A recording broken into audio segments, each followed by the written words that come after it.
Hey everyone, welcome back to Inglebard. You know, it's high time that I did an episode of utterly pointless comparisons, focusing on a Final Fantasy game. I know, but which one? How about Final Fantasy IV? Final Fantasy IV has probably been ported to more platforms with unique assets than any other game in the entire series. Aside from that, it also happens to be my very favorite Final Fantasy title. Final Fantasy IV has appeared on the Super Nintendo, the PlayStation, the WonderSwan Color, the Game Boy Advance, Japanese mobile phones, the Nintendo DS, and the Sony PSP. Aside from that, the DS version was also ported to Windows, iOS, and Android. That makes for like, a whole lot of ports. Much like with my Ys 3 episode of Utterly Pointless Comparisons, I'm not going to show you the entire game, because that would make for an episode that's just a smidgen on the long side. So instead, what I'm going to do here is show you 5 versions by themselves, and then show a bunch of side-by-side comparisons after that. The versions I'll be looking at today will be the Super Nintendo Original, the port to the WonderSwan Color, the Game Boy Advance, the PSP, and the Android version. Why Android? Well, because it's basically just a port of the DS version that's been single-screenified for easier viewing. With that, let us begin. At the beginning. This is the SNES original. This game was titled Final Fantasy IV in Japan and Final Fantasy II in the US when it came out in 1991. Final Fantasy IV was absolutely revolutionary for the time of its release. The active time battle system was fresh and new, the music almost sounded good enough to have come from a big budget movie, and the story was more dramatic than any I'd experienced in any other JRPG up to that point. It also had plot points and some characters that were just a tad reminiscent of Star Wars. Final Fantasy IV also has my favorite cast of characters in the entire series, including my favorite hero and favorite villain. Speaking of villains, the US localization of Final Fantasy IV for the Super Nintendo is often itself vilified. It's frequently referred to as the easy type version, which is somewhat ironic because I found it more difficult than a restored fan translation of the Japanese original.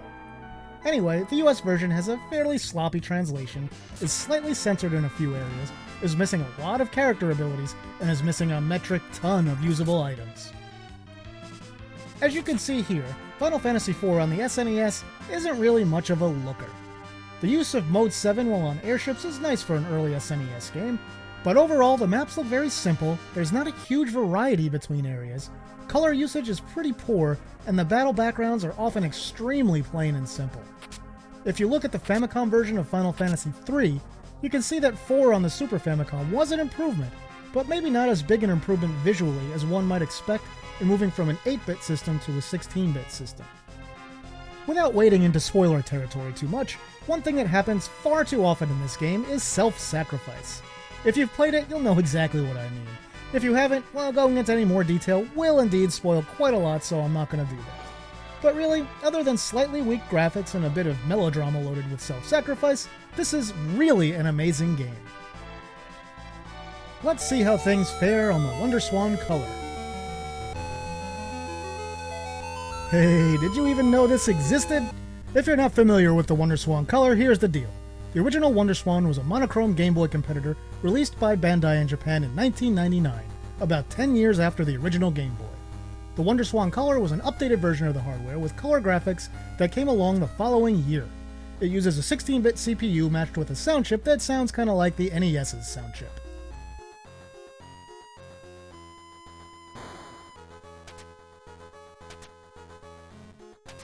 Okay, so yeah, this one looks pretty close overall to the SNES original. It's lower resolution since the WonderSwan Color display was only 224 by 144, but they still capture the look of FF4 very well. What they didn't capture as well was the sound. WonderSwan Color Final Fantasy IV answers the question, I wonder what Final Fantasy IV would have sounded like on the NES. I think most people will agree it sounds objectively worse than the original. But still, fans of NES chiptunes in particular may dig it. Visually, there are even a few upgrades, particularly with the battle backgrounds. On the flip side, it uses a weird little warping effect during airship flight that definitely isn't as nice as the Mode 7 graphics used in the SNES original. This version actually served as the basis for the Game Boy Advance port that would follow later. Speaking of which, let's have a gander at that one. the comfy old GBA port of Final Fantasy IV. You can see the similarities between this one and the WonderSwan Color port pretty much right away. This version takes things a bit further than that one, since the GBA hardware was considerably more powerful than the WonderSwan Color hardware. The battle backgrounds have been redrawn again and are much nicer. Some of the map tiles have also been tweaked. You may think it looks a bit blocky, but keep in mind that this was meant to be played on a small GBA screen, and it looks great on that. What else has been updated or restored in this one? Well, we get a run button, flying on the airship looks correct, it has a fancy new opening cutscene, most of the things cut from the US version of SNES Final Fantasy IV have been re-added, perhaps most notably the return of character specialties and items. In addition to all that, you get some bonus dungeons you can do, and you can change up your team for the end game. Overall, I think this is a really good version of Final Fantasy IV. The music is a little bit more muffled sounding in places, and some instruments have been modified quite a bit from the SNES original, but it still sounds very good. The biggest negative with this version, which was largely lamented at the time of its release by reviewers, was that this game suffers from some bouts of slowdown, particularly while navigating the battle menu. But you know what? That's garbage, because the biggest problem with this game is definitely that the characters just don't look quite enough like color forms. Thankfully, Square Enix corrected that serious issue for the PSP version of the game. Let's look it. Final Fantasy IV on the PSP sort of straddles the line between "Hey, this looks pretty neat," and "Hey, this looks like trash." Obviously, the PSP is far more powerful than the GBA, so we get a higher resolution, larger, more detailed characters, way more color in the backgrounds, more special effects, and generally a glossier look that you might like, hate, or not give a shit about. What's worth noting with this game is you get more material than standard FF4. You get the After Years expansion that was a serialized semi-sequel that originally launched on WiiWare of all things. It also includes a new interlude that bridges the main game and the After Years. PSP Final Fantasy IV is mostly based on the GBA port of the game, it seems. It's clear the translation comes from that version, even though it's been updated significantly. I actually am not a huge fan of some of what they've changed script-wise for this one. A few things are a little more on the nose than the original and in some prior releases. It's still not bad or anything, but it doesn't quite feel right at times. Before I go on, the music was redone for the DS port, and that version of the soundtrack was used in all of its ports. A slightly modified version of that music shows up in this version of the game as well, but you do also get the option to change between it and the original SNES soundtrack if you prefer. All in all, PSP Final Fantasy IV is perfectly fine. It's nice that it comes with the extra stories, but honestly, they aren't really all that special, and they don't hold a candle to the original game. Overall, I've got to say that this is the version of the game that I personally want to play the least, just because I find its visual style so off-putting. But what about all the gamers that have an irrational hatred of 2D sprites and tile-based backgrounds and require polygons, even simple ones, to enjoy their games? Well, I've got good news for you. Here's the Android version of Final Fantasy IV, which is an updated port of the DS version of the game. I'm playing this one on my 2015 Nvidia Shield, if you were wondering. Now this one, yeah, it looks just a bit different than the other versions we've seen up to this point. Since it was originally developed for the DS, the polygonal graphics are relatively simple, so we don't get a ton of detail on the characters, backgrounds, or textures, but I've gotta say, I still kinda like the chunky, blocky style. It sorta looks like what we could have expected if FF4 had originally been a Saturn or PlayStation game. What's different in this version versus the SNES original and the other ports we've seen up until now? Basically just about everything. Let me explain. Some character moves have been removed or greatly altered in this version. For every floor and every dungeon area, you get a map that fills in automatically as you walk around. Complete the floor, and you get some bonus items. Complete every dungeon map in the entire game, and you get a special augment. What the f*** is an augment? Oh yeah, those are new too. They're special abilities you can equip on characters that are unique to the 3D version of the game. Want another difference? This game can be hard as f***. Combat is often way more difficult than any previous version of the game. Still want more? Well, the script was rewritten from scratch, and it's by far my favorite version of it. There are also some voiced in-engine cutscenes now that definitely help make this one feel a bit more modern than the 2D versions of the game. Also, unlike the other versions, you can't rename your characters, because, you know, they say their names in the cutscenes. So instead you get some quests, tutorials, and items from Naming Way, who now travels around the world changing his own name, because, you know, that makes sense. The 3D version of Final Fantasy IV did launch to sort of mixed reviews at the point that it came out, and I think this was largely unfair. I think maybe the biggest problem is that at the time it came out, critics had a bit of Final Fantasy IV fatigue since the game had been ported to so many other platforms before the 3D version arrived. I'm not saying this game is beyond criticism, but I do think that it's better than most people give it credit for. Now, let's compare things a bit, shall we? Here we have the SNES original and the WonderSwan Color ports side by side. There's not too much to talk about here since we've discussed so much of the differences between these two already, so instead I'll just say, have a listen to the soundtrack in each version for just a moment and then we'll move on.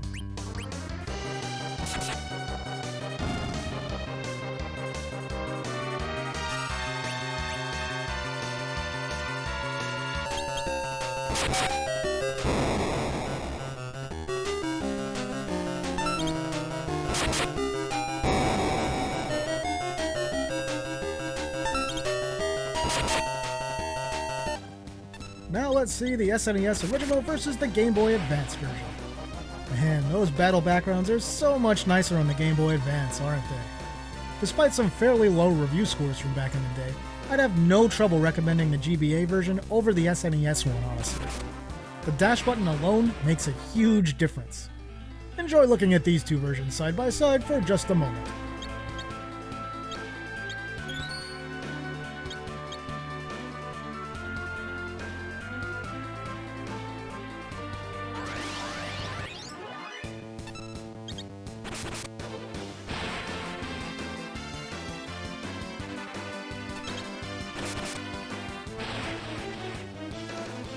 Now we have the SNES versus the PSP. You can definitely see how technology advanced over the years with this comparison. I wouldn't say the PSP version looks exactly bad or anything like that, but I do think stylistically that it will turn a lot of people off. PSP Final Fantasy IV definitely ain't my favorite, but it's still worth a playthrough. While it was not at the absolute apex of Super Famicom/Super Nintendo visuals at the time of its release, Final Fantasy IV still looks suitably modern and high-end when it came out in 1991. Unfortunately, I don't think the same can be said of the PSP release. Visually, it's a bit disappointing considering the hardware that it was on and the fact that it came out in 2011, 20 years after the launch of the original game. For a release in a major franchise like Final Fantasy, it's just kinda sad that it wasn't anywhere near the top of the genre visually on the system.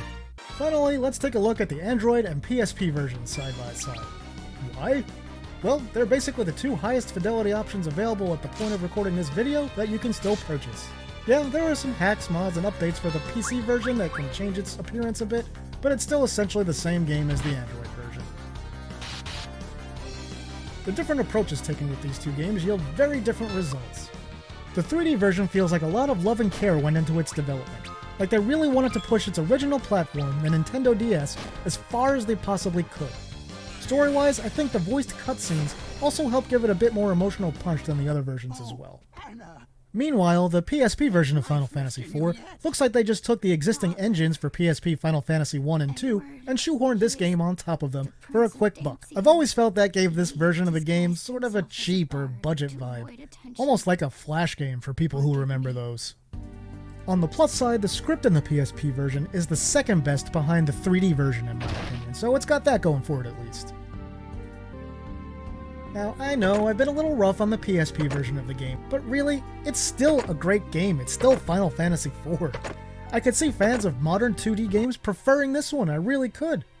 I mean, I don't, but still. It's nice that we've got so many options available regarding different ways to experience Final Fantasy IV.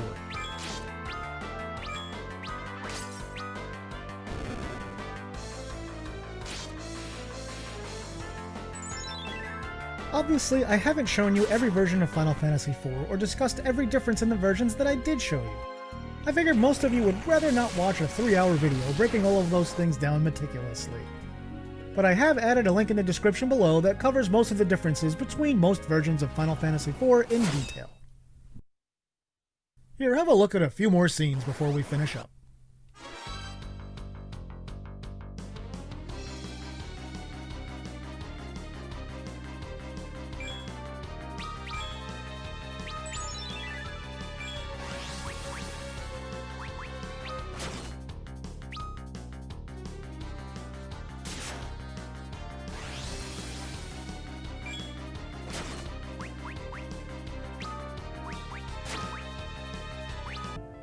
Okay, so conclusions. It really doesn't matter which version of Final Fantasy IV you'll be playing, because whichever one you choose, you'll be getting a great experience. Final Fantasy IV is one of my all-time favorite JRPGs, and is such an excellent game at its core that even the bad versions of it are really good. But it wouldn't be any fun to end the video there, would it? I need to make a decision. So I'll say this. If you're a native English speaker who's considering playing Final Fantasy IV for the very first time, I would probably avoid the versions for the Super Nintendo, the WonderSwan Color, and the Nintendo DS. The Super Nintendo original, known as Final Fantasy II here, is just missing too much stuff. It's got the worst translation of all the official translations, and it also has no dash button, which really hurts it a lot compared to the other versions. The WonderSwan Color version of the game was never officially translated into English, since, the WonderSwan was never released outside of Japan. And that version does have a partial fan translation, but it's so partial that none of the story is actually translated. Now the Nintendo DS version, it's fine if you're going to be playing it on an actual Nintendo DS or 3DS, but otherwise it's been supplanted by the 3D versions that are available on modern platforms. So which version of Final Fantasy IV would I recommend as the best one to play as of July 2020?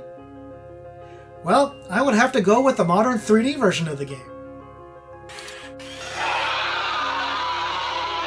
I know, that's tantamount to blasphemy, but hear me out. Final Fantasy IV is a game that is largely dependent on its story and atmosphere, and those are two things that shine brightly in the 3D version of the game.